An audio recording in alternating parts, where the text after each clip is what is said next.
Olá, seja bem-vindo ao Estudo Bíblico. Aqui é o pastor Rob da Ondadura Joinville. É uma alegria receber você para esse tempo especial onde estaremos estudando a Palavra de Deus, um tempo muito importante. Aliás, se você olhar aqui no YouTube da Onda, você vai ver que nós temos muitos estudos. Semanalmente nós analisamos um texto da Palavra de Deus, trazemos algumas informações, também algo que é relevante no contexto, na geografia, enfim, aquilo que nos faz compreender esse texto de forma mais profunda. E eu estou aqui no Estudo Bíblico com o pastor Gustavo Kuipers. E aí, Gustavo, tudo bem? Isso aí, boa tarde, pastor Rob, boa tarde, pessoal de casa, bom dia, boa noite, enfim, sejam bem-vindos ao nosso estudo bíblico. Bom demais a gente estar junto aqui nessa nova semana, agora com o pastor Rob de volta com a gente, né? Acabou, Bênção demais. Chega de férias. Não, bênção demais e, enfim, a gente começa hoje um novo capítulo de Atos, a gente ficou 3 semanas no capítulo 9 de Atos, e tenho certeza que essa nova semana vai ser bênção igualmente às outras, é um novo assunto, é uma nova fase também do livro de Atos, que é bem importante a gente analisar. E vamos lá, vamos conversar, vamos dar a introdução para esse capítulo 10 hoje, que vai ser uma bênção também. Tem muita coisa boa aqui no capítulo 10, né? E esse primeiro estudo vai do versículo 1 até o versículo 8, mas é muito importante que você participe desse estudo para compreender todas as coisas que estão acontecendo nesse capítulo, ok? Então, o que nós vamos falar hoje? Sobre uma pessoa que é muito importante, Cornélio. Mas, antes de nós entrarmos especificamente na situação que envolve a vida de Cornélio, é importante nós lembrarmos de algumas coisas que nós estamos vendo acontecer no livro de Atos. Você tem no capítulo 9... Pedro proclamando o evangelho e sendo usado para fazer isso através de milagres. E você vê então de uma intervenção sobrenatural de Deus realizando milagres através de Pedro. Na verdade são 2 milagres bem específicos que são sinalizados: a cura de Enéas e a ressurreição de Dorcas. E diante disso, o que Pedro ele está evidenciando? O poder do evangelho, como na prática o evangelho transforma histórias, não somente mudando a realidade momentânea, mas também dando a elas uma visão de futuro e a certeza de que Cristo é o Salvador. Você vê esse movimento muito claro de Pedro, que está trazendo a igreja a um novo momento, um tempo onde está se expandindo cada vez mais. Aliás, desde o capítulo 8 você já vê essa expansão a outras cidades, a outras regiões. Desde o momento que a igreja começou a ser perseguida, ela começou a se espalhar e proclamar o evangelho em diferentes lugares. E aqui agora com Pedro, você vê ele chegando em Lida, você vê ele chegando em Jope, como dizem alguns, né? Jope. Mas ele está proclamando esse evangelho em vários lugares, realizando esses sinais e maravilhas. E aqui no capítulo 10, então, nós vamos iniciar como que um momento emblemático da proclamação do evangelho a um novo grupo de pessoas. Você tem lá no capítulo 1, versículo 8, eu já falei isso em outros estudos bíblicos, mas é importante você perceber isso na sequência. Recebereis poder ao descer sobre vós o Espírito Santo, sereis minhas testemunhas em Jerusalém, Judeia, Samaria e até os confins da terra, né? Então nós já vimos em Jerusalém e na Judeia, ou seja, alcançando judeus e prosélitos nessas regiões, como o evangelho estava sendo proclamado e anunciado nesses lugares. Também você tem o evangelho chegando em Samaria, aquilo que alguns chamam de Pentecostes samaritano, capítulo 8. Você tem essa raça que é reconhecida como híbrida por alguns, é uma mistura entre judeus e gentios, e você tem a conversão de pessoas, de samaritanos. Já no capítulo 8 você tem a conversão do etíope eunuco, e de uma forma mais clara, aqui no capítulo 10, você vai ter uma pessoa que é declaradamente gentia, que não tinha necessariamente uma aliança com o povo de Israel, não era, por assim dizer, circuncidado ou relacionado ao povo de Israel. Depois nós vamos falar um pouco mais sobre isso.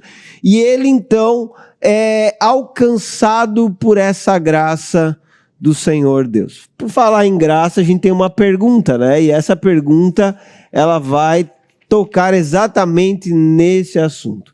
Todas as pessoas experimentam a graça de Deus? Olha só, essa pergunta tem o propósito de fazer a seguinte reflexão: a graça que Deus derrama alcança a todas as pessoas de forma indistinta, sim ou não? Existe uma forma separada de percebermos a graça ou o favor de Deus? Existem diferentes graças de Deus sendo derramadas sobre a humanidade? Tudo isso nós vamos estudar hoje e vamos explicar para vocês, baseados nesse texto de Atos capítulo 10, versículo 1 em diante. Eu quero que você olhe comigo o texto nesse momento. Diz assim, Atos 10, versículo 1. Morava em Cesareia um oficial do exército romano, chamado Cornélio, capitão do regimento italiano. Era um homem devoto e temente a Deus, como era também toda a sua família. Dava aos pobres esmolas generosas e sempre orava ao Senhor. Bom, quero começar aqui com vocês refletindo sobre essa pessoa que aqui é apresentada. O nome dessa pessoa é Cornélio. Então, Cornélio, ele morava numa cidade chamada Cesareia. Que cidade é essa? Cesareia é uma cidade que foi construída pelo grande Herodes, né, ou Herodes o Grande, em homenagem ao imperador César Augusto. Cesareia, que obviamente faz uma referência ao nome do César Augusto, tinha portos, tinha uma grande centralização de administração dos romanos, e você deve lembrar que naquela época o Império Romano ele tinha um poder, um governo sobre muitos lugares, sobre o mundo conhecido da época, como se diz popularmente. Eles tinham esse governo, essa capacidade de exercer controle e direcionamento. E lá em Cesareia estava então um centro administrativo que cuidava de tudo que acontecia na região da Palestina. Então Cesareia era uma cidade importantíssima, tinha uma localização privilegiada para esse controle do Império Romano sobre toda a região da Palestina. Essa cidade também demonstrava o poder ou a força que o Império Romano tinha. Portanto, quando você fala de Cesareia, você obviamente percebe como o Império Romano se impunha naquela época e como eles tinham uma força grandiosa. Logo, quem pertencia ao Império Romano, especialmente ao exército, estava vinculado, era um representante do poder, do governo, de autoridade, alguém que estava assim, numa posição elevada. E nós temos então Cornélio como sendo um oficial do exército romano. E aí, Gustavo, o que Cornélio fazia no exército romano? Legal, já assistiu o filme 300? Não tem nada a ver com isso. Mas, enfim, a gente tem, né, sempre essas visões de legião, de batalhadores, enfim, de guerreiros. Mas, basicamente, ele era um alto funcionário, né, do governo. Então, do governo romano, do Império Romano. E ele tinha o título de ser um centurião. E qual que era essa responsabilidade que ele tinha a partir desse título que ele carregava? Ele era um homem de confiança do governo, mas ainda assim ele não era da patente mais alta que existia, mas ele estava ali entre já patentes de liderança. E para entender mais ou menos como funcionava na época esse contexto de organização, Geralmente as legiões de guerreiros, né, de soldados, elas se reuniam e se destacavam em 600 soldados, geralmente. E isso é chamado de justamente um regimento do exército, um regimento do império. Um regimento de soldados do Império Romano era em média de 600 soldados. E era interessante que a forma como eles administravam esses blocos de regimento de 600 soldados eram com os centuriões. O que o centurião, que no caso Cornélio é tinha como responsabilidade? Ele era responsável por uma centúria, ou seja, por 100 soldados, por cuidar de 100 soldados. Então, pensa só que interessante, ele era uma pessoa de alta confiança e ele tinha sob a sua responsabilidade, sob o seu cuidado, a responsabilidade de guiar, de conduzir, de orientar 100 soldados romanos para que juntos cooperasse com outros 500, formando os 600 de um regimento para então as investidas de conquista, as investidas de proteção. Se a gente for lembrar, né, no Império Romano da época, não era só um império de conquista, eles não apenas conquistavam novos lugares com guerras, mas também essas legiões, esses regimentos, as centúrias e por consequência os centuriões, né, os líderes que cuidavam delas, eram responsáveis também por toda uma administração política, cultural, social do Império. Se você for lembrar, por exemplo, da Pax Romana, né, no Império Romano existia um conceito chamado Pax Romana, que é o quê? O Império Romano, aonde ele estava dominando como um império, ele ali garantia uma paz, a paz dos romanos. Qual que é a questão da paz dos romanos, né? O monopólio da força estava sobre o Império Romano. Então, o Império Romano era quem poderia exercer força, domínio, controle, julgar, condenar, enfim, em cada uma das regiões que estava. E isso, por um lado, era positivo e benéfico para todo o Império Romano. Por quê? Porque garantia uma certa paz e segurança. Tanto que, por exemplo, inclusive, haviam regimentos que cuidavam das estradas para que não houvessem pessoas assaltando, roubando, matando, enfim, nas estradas, mas que pudesse se fazer viagens entre o Império Romano. Enfim, isso foi muito importante para o desenvolvimento do Império e, consequentemente, foi muito importante também para o desenvolvimento da Igreja e do Novo Testamento. Porque se você for pensar, a Igreja e o Novo Testamento também se espalhou por todo mundo conhecido da época, por conta também dessas estradas do Império Romano, da paz romana que ele era garantida, enfim, e de toda essa estrutura que por ali foi propiciada também, que já tem um pouco a ver também com essa nossa pergunta de graça aí, né? Enfim, coisas que, bom, romanos não eram cristãos, não eram do povo de Deus, fizeram coisas boas, né? E mesmo em meio a coisas horríveis ou domínio, etc., ainda assim promoveram uma ou outra coisa boa, como eu disse, essa questão da paz nas estradas, vias de acesso para viagens, enfim. E isso também foi um facilitador da promoção do evangelho, da propagação do evangelho. Então, Cornélio, basicamente, é este cara, uma pessoa de confiança do Império Romano, uma pessoa de responsabilidade no Império Romano e que sobre ele tinha um cuidado e uma necessidade de liderança de muitas pessoas. Então, ele era um cara importante aqui na história, inclusive, algo que o pastor Rob mencionou na introdução, né? Até aqui no livro de Atos, uma ou outra vez há alguma menção de um gentil, ou seja, de quem não é judeu de nascimento. O principal deles, talvez em conversão, seja, como o pastor Rob citou, o eunuco etíope. Porém, o eunuco etíope, após a sua conversão, ele retorna para o seu país de origem, né? Ele retorna para o seu contexto. Ele não vai para uma igreja cristã, ele não vai para uma sinagoga de judeus.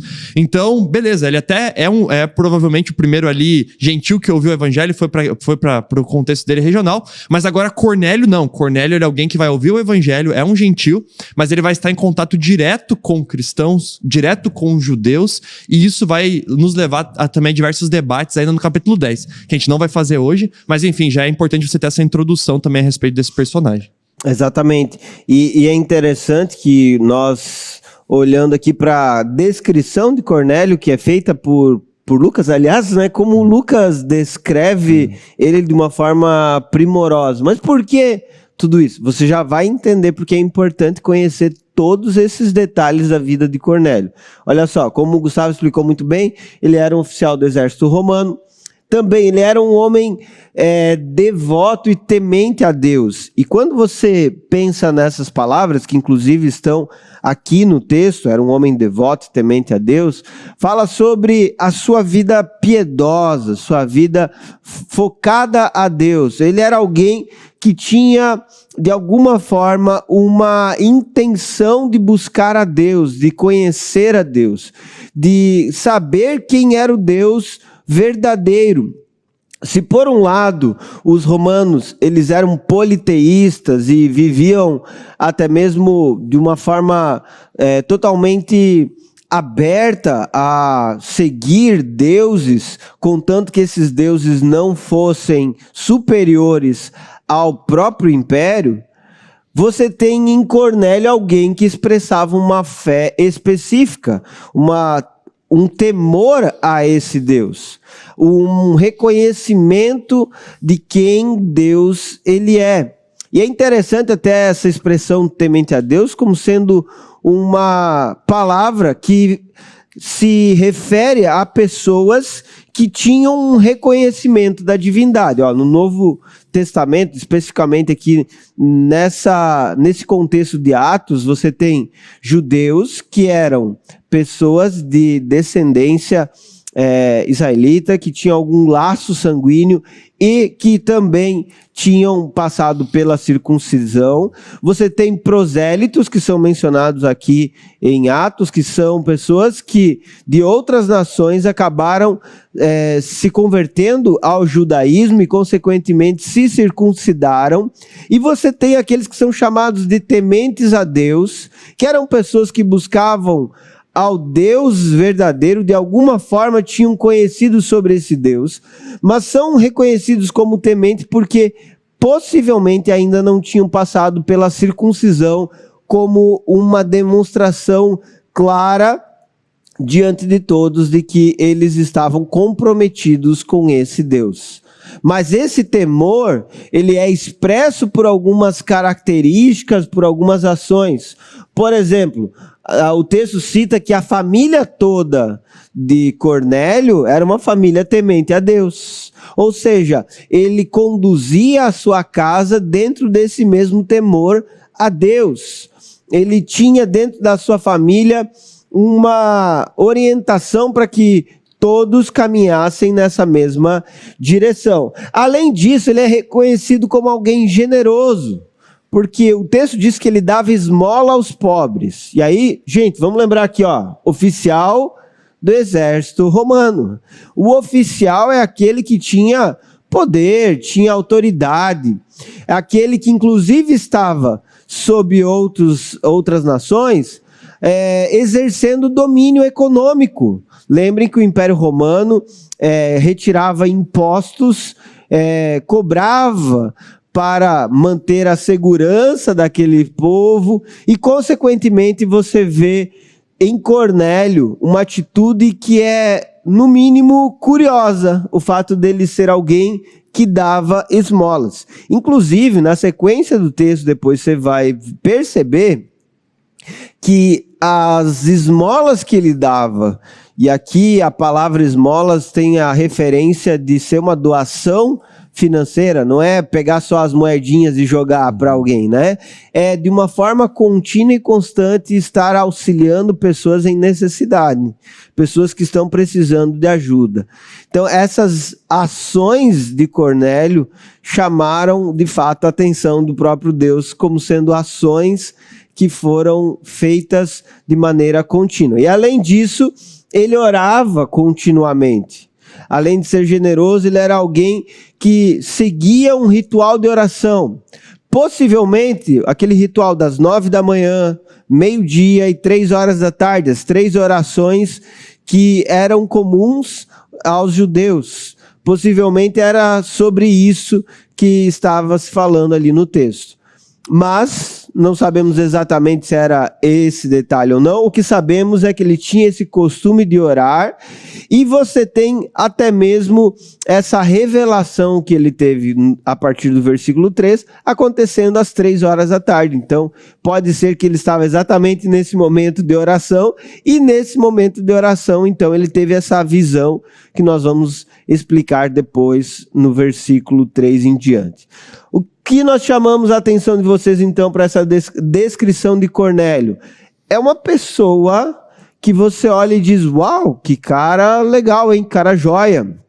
É uma pessoa que tem um trabalho muito honesto, é um trabalhador, é uma pessoa que tem uma convicção de fé, porque ele era devoto e temente a Deus, as duas palavras que vão referir-se a um quebrantamento, a uma humilhação diante do Deus que ele conhecia. Também a sua família era direcionada nessa mesma fé e convicção. Além disso, ele olhava para os que estavam do lado de fora e ele mantinha uma constância em buscar a Deus e procurar a Deus. Interessante essa descrição de Cornélio, né? É muito interessante, e é interessante que Lucas, né, que é o autor de Atos, ele faz aqui, ele tem a necessidade de descrever isso, né? E a gente percebe, tudo que ele coloca no livro de Atos é intencional de alguma maneira para compor a grande história do desenvolvimento do povo de Deus, por meio do poder do Espírito, enfim. E essa história de Cornélio, ela não vai ser apenas citada aqui, ela é introduzida aqui, ela é citada novamente já no próximo capítulo, e ainda mais à frente em Atos ela é rememorada, revisitada, ou seja, é algo importante, assim como a conversão de Saulo é falado no capítulo que nós lemos, né, no capítulo 9, e também agora na sequência vai aparecer mais uma vez, e no final de Atos vai aparecer de volta, enfim. Por que rememorar tantas vezes algumas histórias? Porque elas têm um significado e um sentido muito profundo pro todo do desenvolvimento da igreja, por todo o desenvolvimento da fé. Inclusive, se a gente olha aqui para a descrição de Cornélio, a gente vê detalhes tão específicos, é fácil a gente comparar Cornélio com Dorcas, que foi da última semana. Parece, numa primeira leitura mais rápida, de que Lucas está aqui descrevendo a vida de mais um cristão, descrevendo a vida de mais alguém que crê em Deus, que ama Deus, que ora, que faz o bem às pessoas. Porque você lembra de Dorcas? Dorcas era uma discípula de Jesus, Dorcas era uma mulher que fazia o bem às pessoas e que ajudava os pobres. É assim que ela é descrita, com essas 3 características. E aqui a gente olha para Cornélio e vê novas características muito similares e parecidas com a de Dorcas. Só que em vez de ser um discípulo de Jesus como Dorcas, aqui é alguém temente a Deus, mas que também faz o bem às pessoas e dá esmola aos pobres, ajuda os pobres. Só que olha só que interessante essa diferença, né? Dorcas era uma discípula de Jesus e ele era alguém que temia a Deus e sua família também temia a Deus. Quando a gente olha essa expressão ao longo do Novo Testamento, principalmente no livro de Atos, a gente percebe que ela se refere a possivelmente 2 questões. Ou a pessoas que tinham algum nível de conhecimento a respeito do Deus de Israel, do Deus verdadeiro, sabiam que ele existia, já tinham ouvido falar sobre a fé de Israel e de alguma maneira criam nisso, entendiam, não, eu realmente entendo que esse Deus existe, eu creio que esse Deus existe, enfim, isso é uma coisa que está na minha mente, sabe? Eu não vivo mais uma vida sobre a realidade de que Deus não existe ou de que existem trocentos deuses, não. Eu vivo a minha vida sobre a realidade de que existe o Deus de Israel e ele é o Deus verdadeiro. Porém, eu ainda não me torno totalmente judeu, não me entreguei totalmente a essa vida. A gente vai ver isso em vários momentos, né? Pessoas sendo citadas. Tal pessoa temia a Deus, aí ouviu o evangelho e se converteu, chegou à fé. Tal pessoa era temente a Deus e teve um encontro com Cristo. Enfim, a gente vai ver isso várias vezes se repetindo, essa formulação. Ou seja, temer a Deus aqui não significa, em primeiro lugar, já ser uma pessoa convertida ao Senhor. Não significa ser crente, né? Na palavra que a gente iria usar hoje em dia. E talvez isso num primeiro momento possa parecer estranho para você, mas se você for fazer um exercício na tua mente de quem você conhece, enfim, talvez você vai perceber essas características. Eu mesmo conheço várias pessoas que dizem, não, eu acredito que Deus existe, eu faço bem para as pessoas, eu até rezo, eu até oro, eu sempre antes de dormir lembro de Deus e falo obrigado pelo dia, ou quando vai começar eu peço para que Deus abençoe meu dia. Mas a pessoa não é crente, a pessoa não crê realmente em Cristo, não é uma discípula de Jesus. Qual que é essa diferença, né? É possível isso? A gente vê aqui que é possível. É possível sim. Então, para finalizar, né, esse meu comentário. Cornélio e sua família, eles não eram judeus de nascimento, eles não eram judeus convertidos, eles criam, entendiam que existia a realidade do Deus de Israel, mas não haviam se entregado totalmente a isso, inclusive com ritos que eram necessários, como a própria circuncisão de Cornélio, que não havia sido feita. Mas, mesmo não sendo judeus de nascimento e não sendo judeus convertidos, eles já não eram mais pagãos que acreditavam em um monte de divindade ou algo do tipo. Mas eles tinham agora a noção, a concepção de que existia um Deus. Que agora, mais pra frente, a gente vai ver também o encontro e a revelação de quem é, então, esse Deus para a vida de Cornélio. E aqui, né, Gustavo, é importante a gente enfatizar uma ideia que é defendida dentro da teologia sobre por que algumas pessoas têm essa busca por Deus? Por que algumas pessoas têm essa capacidade de desenvolver-se de maneira geral, mesmo não sendo cristãs, né? Nós podemos ter em pessoas que não são cristãs capacidade técnica, artística, em diversas áreas, e a resposta é sim. Isso se chama graça comum, né? O que é a graça comum? É um favor concedido por Deus de forma indistinta a toda a humanidade. Um reflexo que ainda está em todo ser humano da imagem de Deus que foi implantada no ser humano.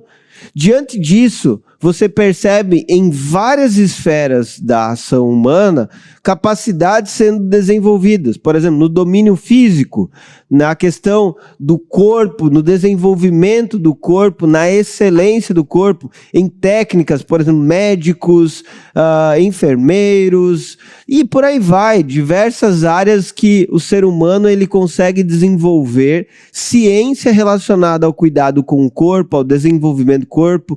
Você, por exemplo, que faz academia e hoje consegue entender como malhar bem o seu bíceps, o tríceps, né? O Gustavo, que é o cara que treina bastante, né? Malha bastante também, né, Gustavo? Não. Tem que voltar, hein? Tem que voltar. Tem que voltar. Mas você entende essa ciência como sendo uma graça de Deus. Não precisa um cristão desenvolver essa técnica relacionada ao cuidado com o corpo. Além disso, o domínio intelectual, né? Você vê poetas excelentes, né? Na história brasileira mesmo, você tem grandes poetas, homens que não são cristãos, mas que escrevem poemas belos, que falam sobre a vida, sobre os relacionamentos, sobre a humanidade, que tem até reflexões que você olha e diz, uau, isso aqui parece escrito por um cristão, e de fato, muitas pessoas não são cristãs, mas conseguem promover boas ideias relacionadas a convicções sobre a vida. Além disso, a graça comum alcança a esfera moral. Você tem pessoas que não são cristãs, que conseguem viver de forma correta e justa, pagando seus impostos, sem mentir, entendendo o padrão de moralidade que se assemelha aos princípios da Escritura. Você olha para as pessoas e você diz, são pessoas boas, pessoas justas, honestas, independente se são cristãos ou não. Por exemplo, você tem políticos que não são cristãos e ainda assim são bons e honestos, e isso pode acontecer, é a graça comum. Tem também a esfera da criatividade, né? Você olha para pessoas que não são cristãs e que têm uma capacidade de desenvolver ideias, desenvolver a criatividade, por exemplo, criar produtos de uma forma extraordinária. E você diz, uau, como ele conseguiu pensar nisso? É a graça de Deus sobre a sua vida. Ainda no domínio social, no sentido de relacionamento, as estruturas que a nossa sociedade tem. Por exemplo, quando você pensa na estrutura das cidades, a organização, você pensa na forma como o governo ele direciona as questões do povo, você percebe que de uma maneira geral, mesmo não sendo cristãos, pessoas podem servir à sociedade e auxiliar. E por fim, entra essa questão religiosa, que é alguém que é temente a Deus. O ser humano ele tem o que é chamado de semen religiones, que é o que? A semente da religião, do relacionamento com Deus dentro dele. Há dentro do ser humano um anseio por buscar o que é eterno. Não é à toa que você encontra pessoas nos mais diversos lugares olhando para o céu e contemplando o Criador. Para eles está lá no céu esse Criador. Mesmo que eles nunca tenham lido a Bíblia, eles já têm essa concepção de forma intrínseca. Você também percebe pessoas que começam a adorar o sol, a lua, as estrelas, o mar, a natureza, criando nesses seres os seus deuses. Por quê? Porque eles acham que isso é o Deus. É o contato que eles têm com Deus. Então eles temem, eles se voltam para esse ser, para essa coisa, para esse objeto, ou até mesmo para o que ele criou e imaginou, como sendo o seu Deus. Por quê? Porque há no ser humano esse desejo intrínseco de se relacionar com Deus. E aqui você tem uma clara percepção de que cada pessoa adora o Deus que conhece. Por exemplo, Cornélio tinha uma concepção sobre o Deus de Israel, como o Gustavo falou muito bem agora há pouco, e diante disso, ele e a sua família estavam temendo a esse Deus. Seja na forma generosa de se portar, seja na oração contínua, ou seja, eles expressavam esse relacionamento com Deus, limitados pelo conhecimento que eles tinham até então. E essa é a grande verdade sobre as pessoas da humanidade. Por que as pessoas não adoram a Deus de forma mais profunda e verdadeira? Porque hoje ainda elas não conhecem ao Deus que se revelou nas Escrituras. Porque a partir do momento que o homem conhece quem Deus é, à luz da revelação que ele fez, a partir desse momento o homem acaba aproximando-se dele de uma forma mais verdadeira. E nesse sentido, a graça comum, ela aparece aqui também como uma manifestação do próprio amor de Deus sobre todo mundo, da graça de Deus, da sua misericórdia sobre todo mundo. Por quê? É óbvio que a gente aqui, né, e bem na explicação que o pastor Rob fez também, a gente não tá falando que por a pessoa ser boa, por a pessoa ser um ótimo médico que desenvolveu a cura para uma doença, por a pessoa ser um ótimo jurista que desenvolveu uma legislação muito bem fechada e justa que vai melhorar a sociedade, ou por ser um artista que desenvolveu uma obra de arte, ou uma música, uma canção, um filme excepcional, excelente, que você percebe manifestações assim, graciosas de como Deus foi bom em entregar a ele esse dom ou algo do tipo.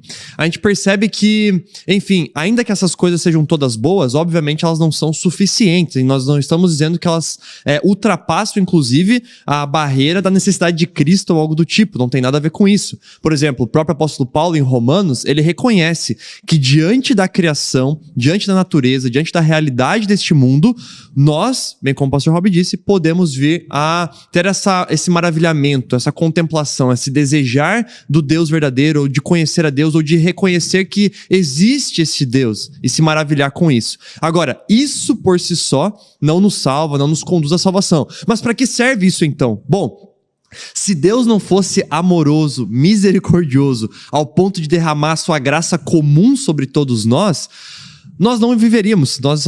Se com Deus derramando esse amor e graça comum já existe guerra, confusão, problemas por conta do pecado do ser humano, se nós fôssemos entregues à nossa plena e total maldade, a consequência última e final que nós teríamos seria a nossa plena destruição. A nossa plena destruição. E nesse sentido, não precisa você pensar assim, não, beleza, por eles estarem vivendo no pleno pecado, Deus vai mandar a destruição. Não, como Romanos diz, eles ou nós, seres humanos, se nós estivermos entregues aos pecados de uma maneira completamente sem freios, nós mesmos encontraremos a nossa própria destruição. Nós mesmos caminharemos rumo a isso. Então essa graça comum de Deus, inclusive, é o que possibilita nós continuarmos vivos neste mundo. Ainda esse mundo não ter se explodido, sabe? A gente não ter todo mundo se matado, não ter acabado com todas as coisas.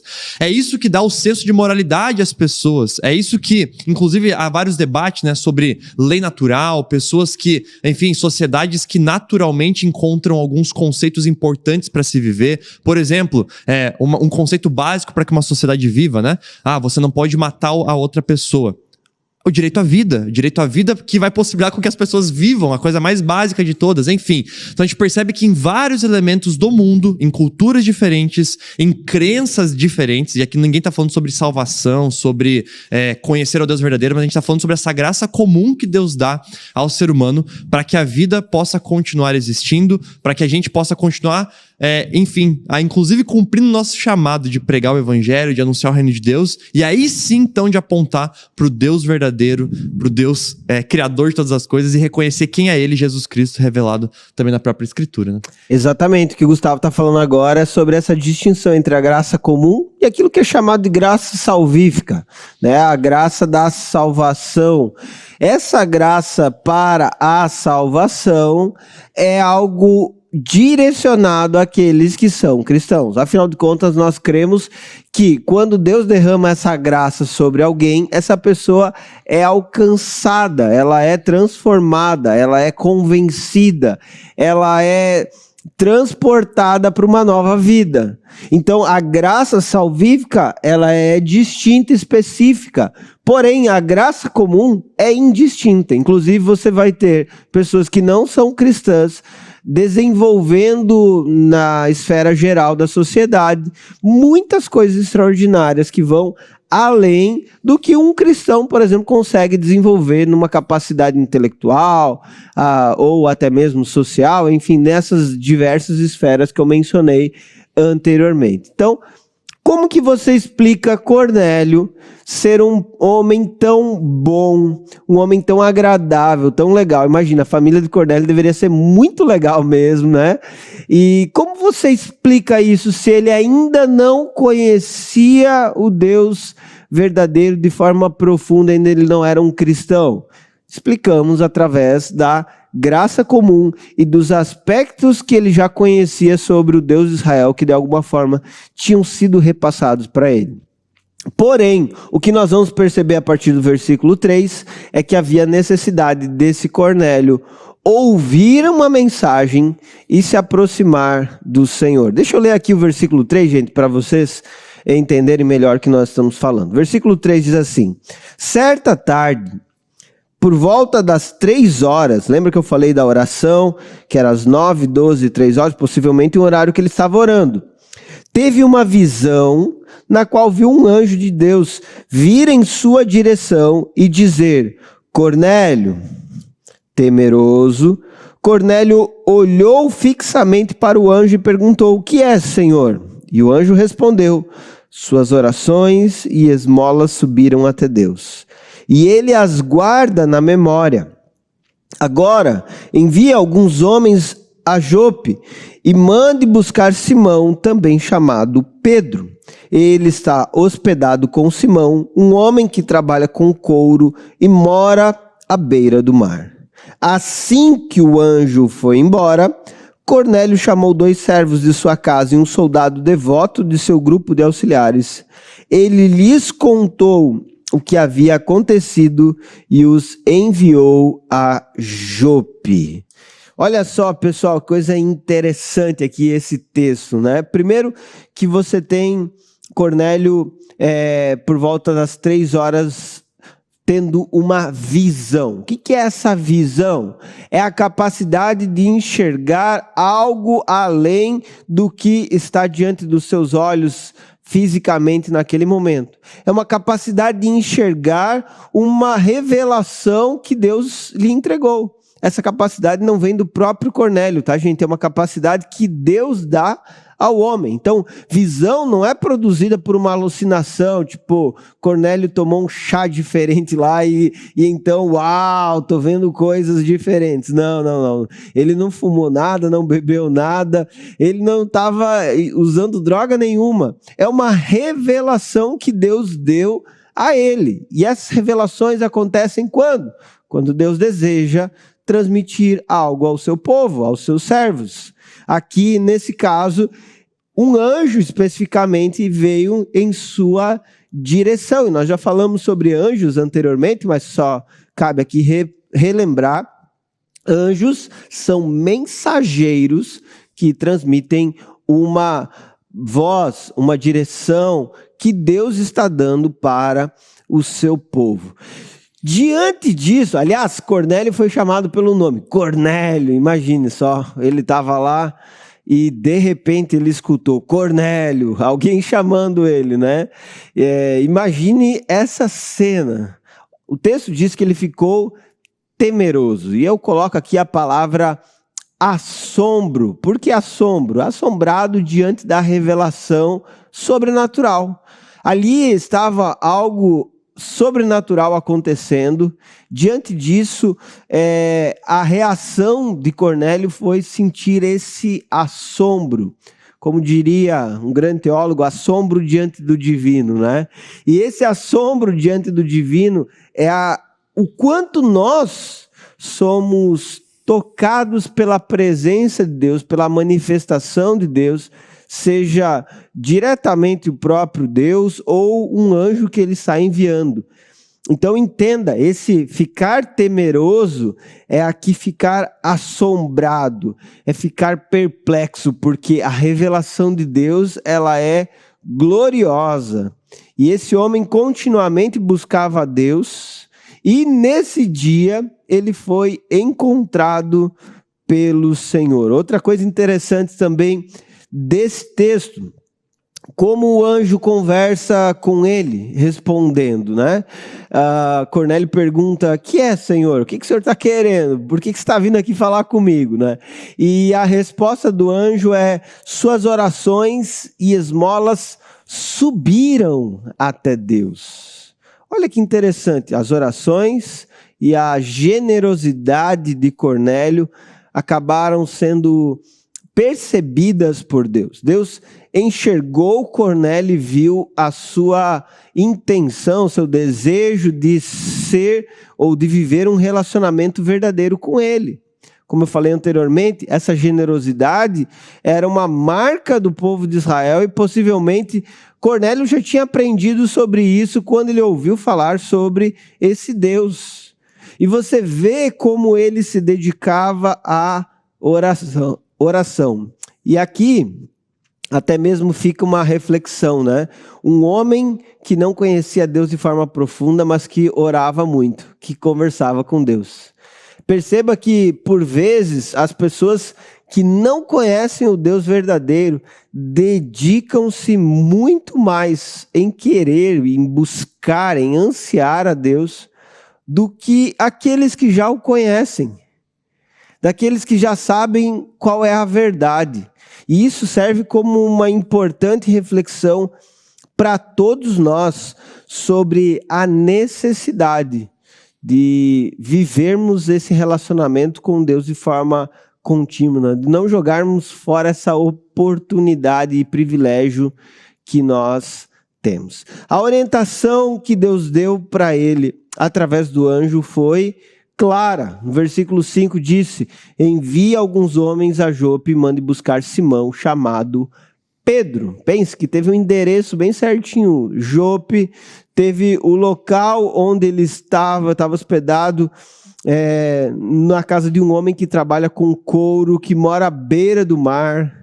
É como se ele estivesse dando o CEP, a rua, o número da casa ou do apartamento, especificamente para ele entender onde ele deveria ir encontrar esse Pedro. Que interessante, né? Deus traz uma orientação bem específica e clara para Cornélio. E assim é a revelação de Deus. Sempre Deus, ele é claro, porque Deus tem prazer em revelar a sua vontade e trazer com clareza o que ele deseja. E além disso, algo que nós também enxergamos nesse texto é a prontidão de Cornélio em obedecer. Pense que ele era um grande militar, ele liderava pelo menos 100 soldados. Ele entendia o que era dar ordens e ser obedecido. E aqui ele entendeu que essa era uma ordem divina sobre ele e que ele deveria obedecer. E a sua obediência foi pronta, foi rápida. Na mesma hora, ele chamou 2 servos, interessante, né? Chamou um que era um soldado devoto, ou seja, um soldado que tinha o mesmo coração, queria entender o que era aquela orientação. E além disso, então, encaminhou esses homens em direção a Jope para se encontrar com Pedro. Me chama muita atenção nessa cena toda aí final. Primeiro, o reforço aqui que Lucas faz nessa redação, dizendo a importância de uma fé ativa e da prática de boas obras na vida de fé também, né? Porque como a gente viu na semana passada, em Dorcas isso se ressaltou de uma maneira muito evidente, né? Dorcas já era uma discípula de Jesus e sendo uma discípula de Jesus, o que lhe foi elogiado e ressaltado era o fato dela viver uma fé ativa, né? aquilo como a gente mencionou, né? Aquilo que Tiago diz no capítulo 2 da sua carta, no versículo 17, de que a fé sem obras está morta, mas que justamente uma fé nutrida pelas obras é uma fé que também dá testemunho da sua vida, da sua autenticidade. E aqui a gente percebe Dorcas, então, dessa forma. Porém, aqui Cornélio ele ainda não conhecia Deus, ele na verdade estava conhecendo esse conceito de temer a Deus, e agora ele ia ter um encontro revelador do Cristo, de Jesus Cristo, a partir então do encontro dele com Pedro, que a gente vai ver na sequência. Mas olha só que interessante, mesmo aqui já é reforçado e ressaltado como um elogio. Ela não tá reclamando que, né, aqui o anjo não tá reclamando, que ruim que Cornélio faz o bem às pessoas, que ruim que Cornélio ora. Não, ele tá ressaltando, olha, as tuas orações, a tua generosidade, as tuas boas ações, isso chegou até Deus, né? Deus se importou com isso também. A tua voz, olha que interessante, você que não conhecia ainda Deus plenamente, mas ainda assim o buscava de alguma maneira, Deus mesmo já estava recebendo isso e ouvindo isso, ao ponto que agora também há toda essa revelação e esse encontro final aqui com ele. Então, é muito interessante a gente perceber que em 2 capítulos na sequência, em 2 histórias na sequência, a gente já vê sendo reforçado o ajudar as pessoas, as boas obras em meio ao povo, a fé e tudo mais. Tanto que, com a conversão de Cornélio, não vai vir nenhum pedido, deixe de fazer boas obras. De maneira alguma. Ele já fazia boas obras, mas com a sua conversão isso vai se tornar um potencial ainda maior de alcance, de amor, de misericórdia para outras pessoas. E dito tudo isso, né, a gente consegue perceber nessa cena aqui que a ordem que o anjo dá é algo interessante também de a gente se questionar. Por quê? Porque pensa, olha, um anjo se encontrou com Cornélio. Um anjo se revelou a Cornélio e disse a Cornélio: manda alguns homens chamarem Pedro. Primeira coisa que a gente pode se questionar aqui. Bom, por que o anjo mesmo não disse para Pedro ir encontrar Cornélio? Por que precisava Cornélio tomar a atitude de ir atrás de pessoas e mandar essas pessoas ir buscar Pedro? E outra coisa que a gente pode se questionar. Se é o anjo que está falando com ele, por que o anjo mesmo já não está pregando para ele? Por que o anjo mesmo já não está falando o evangelho? Por que em vez do anjo falar assim, Cornélio, mande 2 homens procurarem Pedro, ele não fala: Cornélio, Jesus Cristo morreu por você, e começa a pregar o evangelho para Cornélio? Por que ele faz tudo isso? Porque aqui importa muito para Deus o encontro de Cornélio com Pedro.